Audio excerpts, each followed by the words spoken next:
briefly, but we weren't, it was a tough time, so it sucked us right back into the present moment, and we got to spend a lot of time in that moment. And another thing happened where me and Rachel, we would say we loved each other more often than you would imagine if you hung out with us.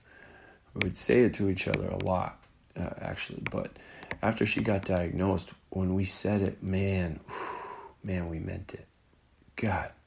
And we said it far more often.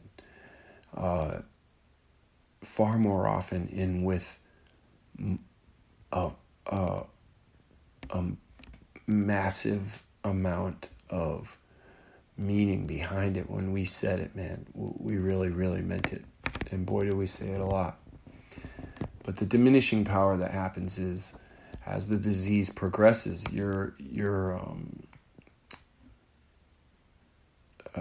it takes a little bit of power from you, a little bit more and more. And, the chemo takes power, sucks a lot of power from you. Rachel's so independent and so self-sufficient that, not being able to feed herself or go to the bathroom without help, it's just, can't imagine, that kind of, what that must have done to her. And the reason why I say I can't imagine is because she handled it so gracefully. And the gift that she gave me was, she trusted me and allowed me to do those things for her and help her, and she, without resistance. It really created a kind of one organism sort of place that we became. But as the disease progressed and the pain came back, because the way that this disease, in her case, manifested itself was pain, was bowel pain, was bowel issues, anything food-related, eating, she would experience pain. And then when pain becomes so great, I think if anyone who's experienced real bad pain, tooth pain, something that's really bad, keeps you awake at night. And Rachel, it began to keep her awake. She had to take heavier painkillers, more medicine, which is heavier and heavier doses of very strong pain management medication. And then, you start to lose more power. But it never diminished her faith or her spirit that she was going to live or survive. I mean, shockingly, towards the end, she couldn't sleep at all, and a lot of it was abdominal related, positional. When you sleep, you have to be reclining. It's really hard to sleep sitting up. And any sort of backward reclining, past 90 degrees, if she couldn't handle it, and it was because it stretches out your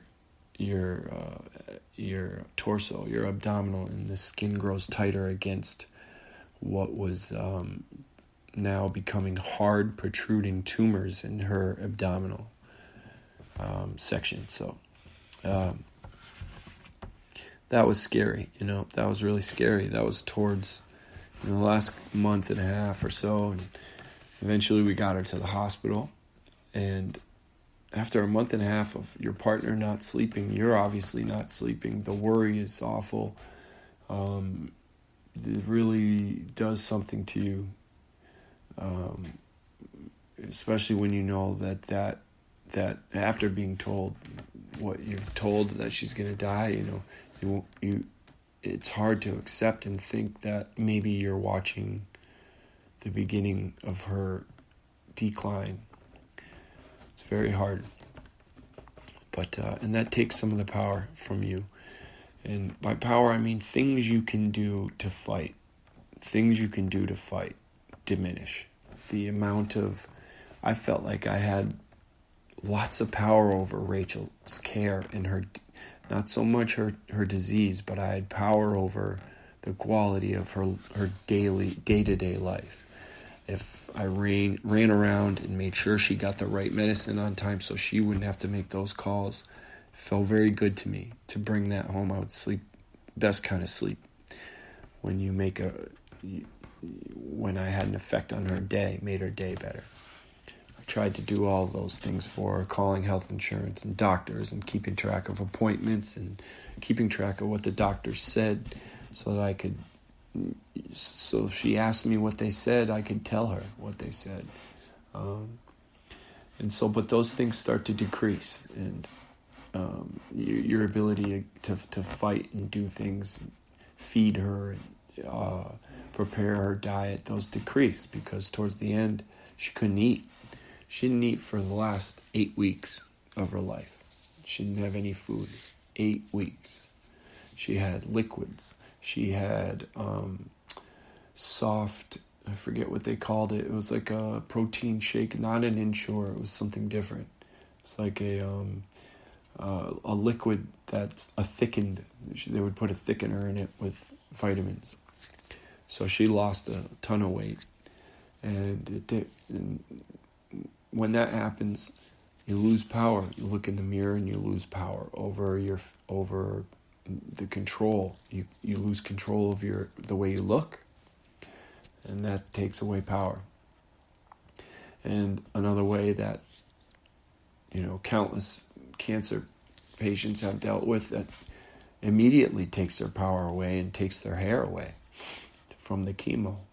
And we were very blessed that that didn't happen to Rachel, because if she had to look at herself in the mirror bald, I'd be telling a different story about our last year and a half together, and I might not be so grateful for some of the moments we had together, because in one way, her being sick, it was the worst thing that ever could have happened. But when you're living a life that's kind of, we were getting to a point where we were really scared about the future. We'd start to look at houses and things like that, but a lot of things were up in the air. We were thinking about where we were going to get married and everything. We had been engaged for over 2 years, and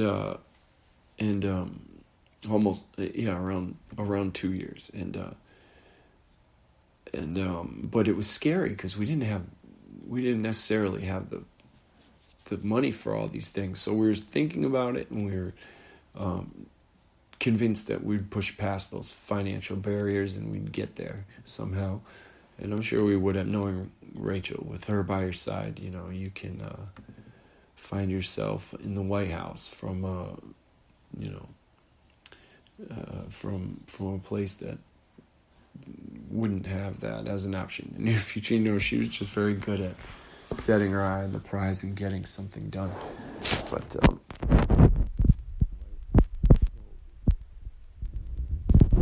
my father died from cancer, and I was telling him about the diet and everything, trying to remain positive, and he looked at me and he said, "That's great, Jed." He said, "That's great." He said, I got to tell you, I watched my father do the same thing. And he said, they told you she's going to die. And he's kind of a bluntly honest type of friend. He said, you need to prepare for her to die, because it's a real possibility, and it's a real probability that she's not. There's no amount of carrots that's going to beat this cancer. And looking back, he was right. He was right. But you find ways to take that power back and to take control of things. In the last months, we lived in a hospital for over a month.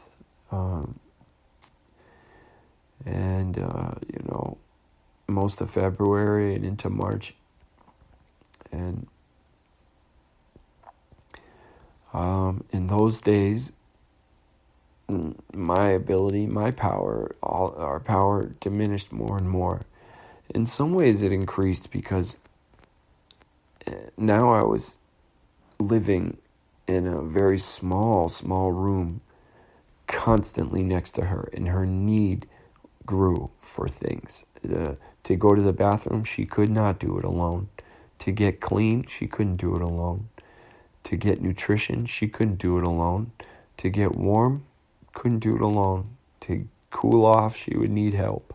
To change clothes, she would need help. Change the channel, she would need help. Sometimes to breathe, she would need some help. And she certainly needed help having a peaceful sleep. And I thank God that I was next to her for those nights because, well, to be honest with you, I don't sleep very good now. And those nights, I didn't sleep very good. But when I did sleep, it was more peaceful because I knew I could wake up and see her next to me. So the nurses ended up taking a lot of that power, and you'd have to trust them to take that power, and they did a phenomenal job at UMass Worcester. And as your power decreases, your faith increases in some ways.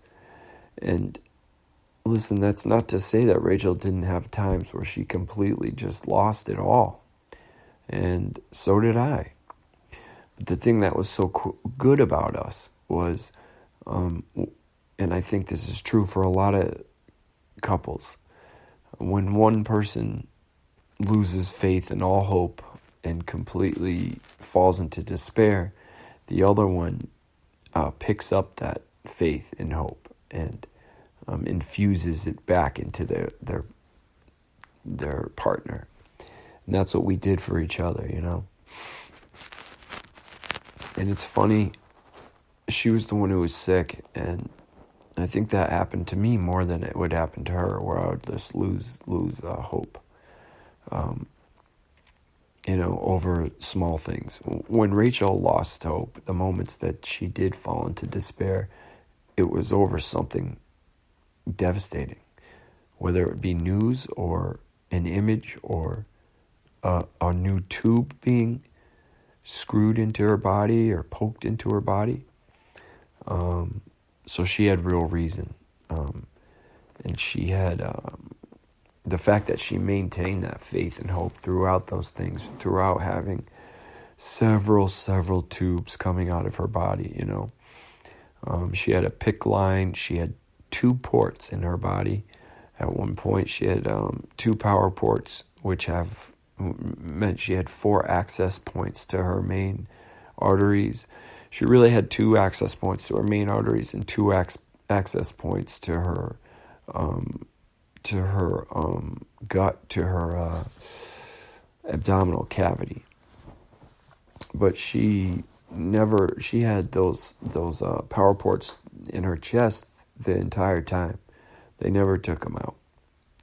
And in the very end, she had a TPN line going into a PICC line in her body, upper arm. She had a PICC line in her neck for medication, or in her shoulders, going up her arm and stuff. She had, and that was the morphine drip. She had a gastro tube coming out of her belly for bio waste and stuff, and she had a catheter coming out of her so she could go to the bathroom.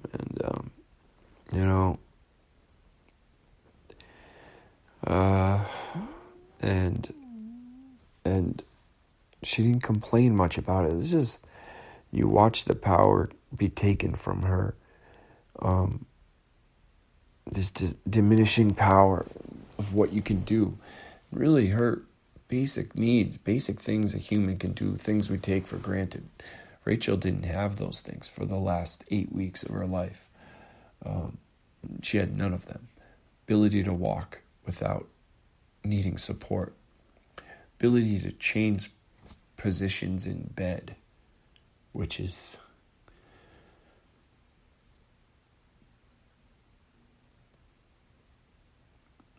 really hard